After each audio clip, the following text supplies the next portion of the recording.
So far in time series analysis, we have looked at basic operations on time series data and how to carry them out using R packages.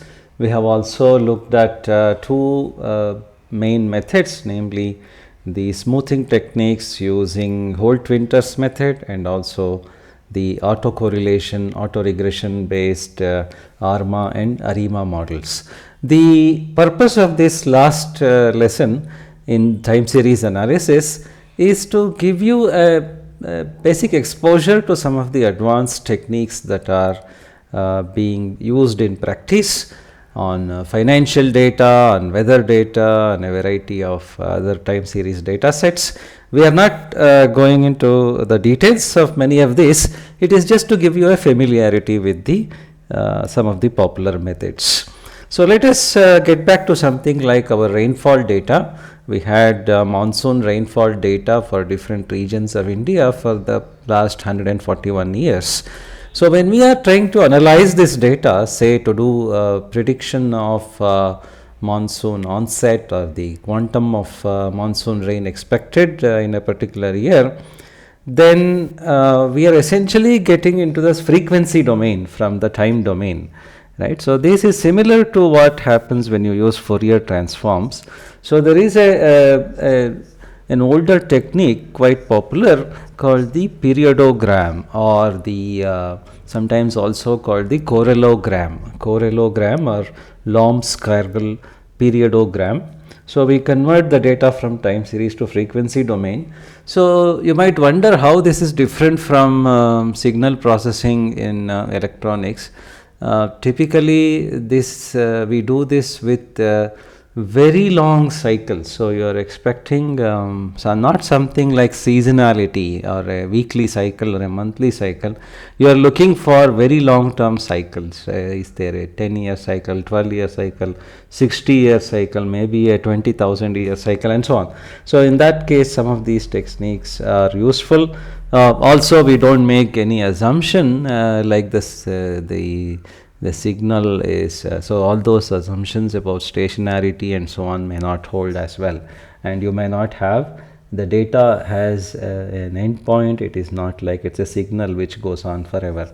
Right. So let us look at some examples. So it's a rather ridiculous example, but if you were to plot the position of Jupiter relative to the Earth, you get this very systematic periodic pattern, because there's the position of Jupiter, as it takes, as we know, it takes 12 years roughly to go around once.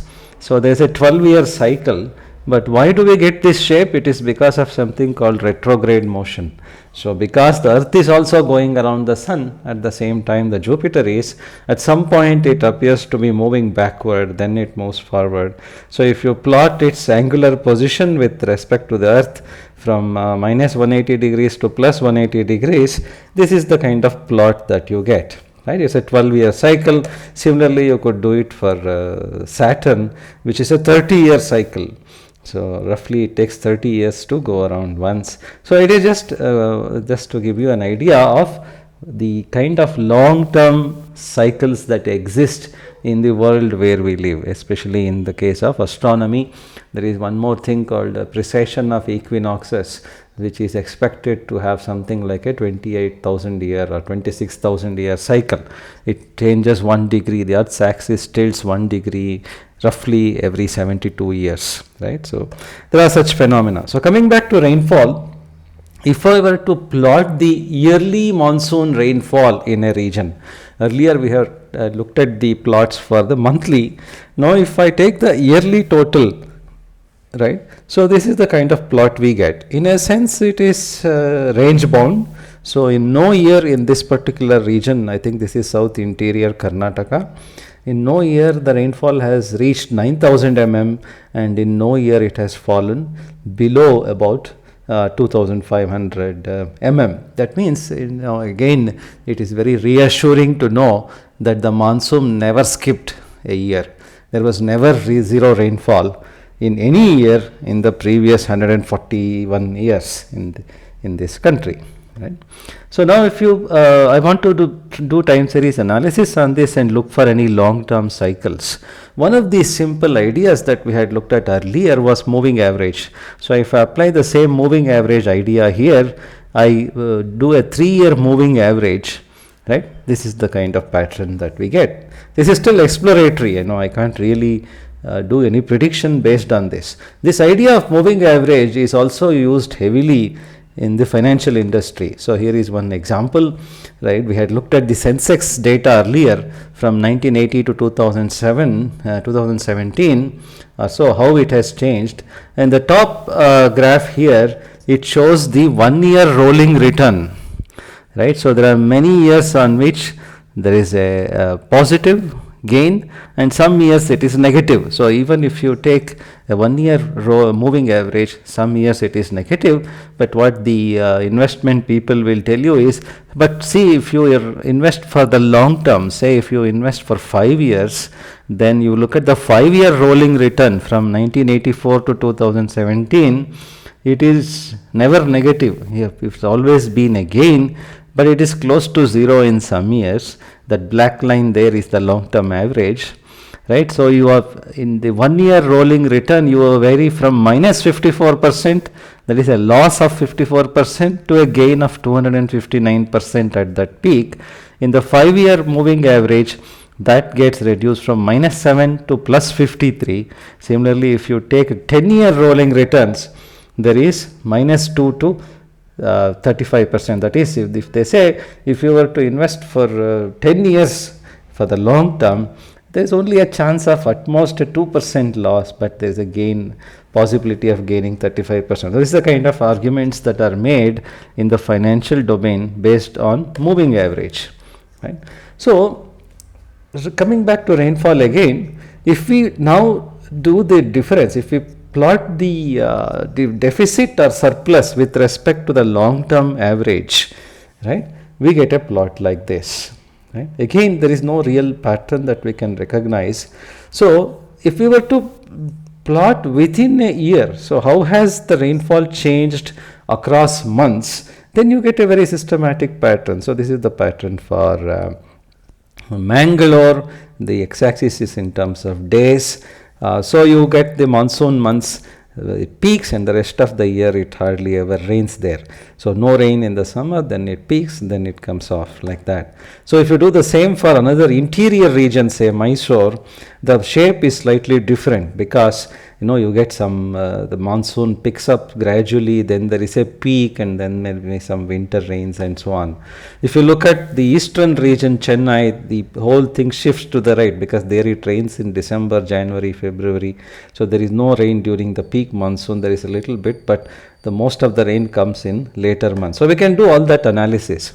But now if I try to look for long-term cycles and construct the Lomskargel periodogram, this is the kind of plots that we get, the correlogram or periodogram for monsoon rainfall. The different colors are for all the different regions in India. So again, there are some long-term cycles, but it is very difficult to see that from this particular plot. So if I separate out the periodogram for South Interior Karnataka, what this is telling me is this is not the rainfall amount now. This is how what's the quantum, what is the amount of periodic variation. So on the x-axis is number of years. So if I read this literally, there is probably like a 16-year cycle, and then another 25 or 26-year cycle, maybe a 40-year cycle, and a very pronounced 60-year cycle. Now, but the question is, we only have data for 141 years. So we can in theory make periodicity analysis up to 70-year cycles, but is that really very significant?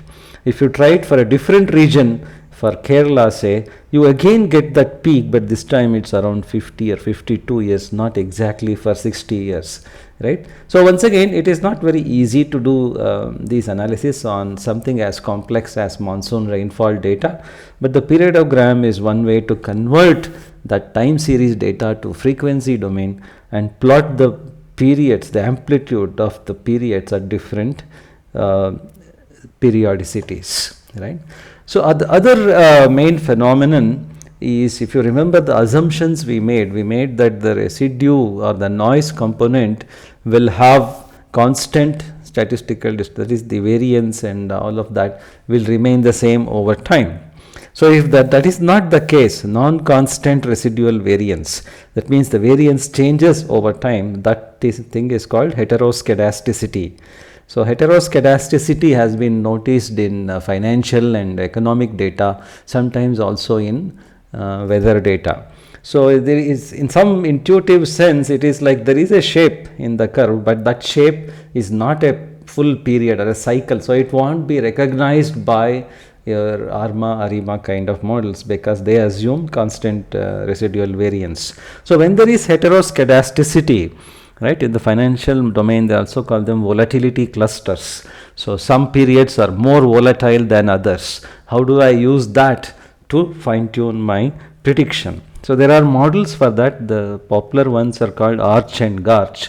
ARCH stands for autoregressive conditional heteroscedasticity, right, and GARCH is a generalization of that. So these ARCH and GARCH models are used for modeling such time series data that has heteroscedasticity, and these are typically used in financial modeling, stock market analysis, econometrics, and so on, right. Thank you.